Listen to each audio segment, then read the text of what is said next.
Kalalaki yun. Dikit-dikit siya.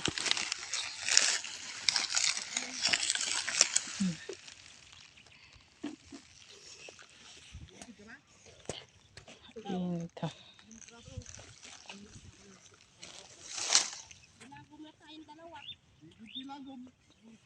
O, tantsahin mo naman lan. Ilan ba anihan? Malon, pang ilan? Ganun sana. Sabi ng tatay mo nga, nagdadala hira, bakit hindi pa daw makakurenta? Kaya naman siguro, 40.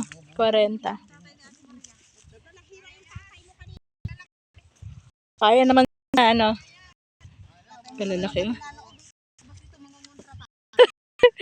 Kado naman na ni Wilson. Kabato na ni Kwento.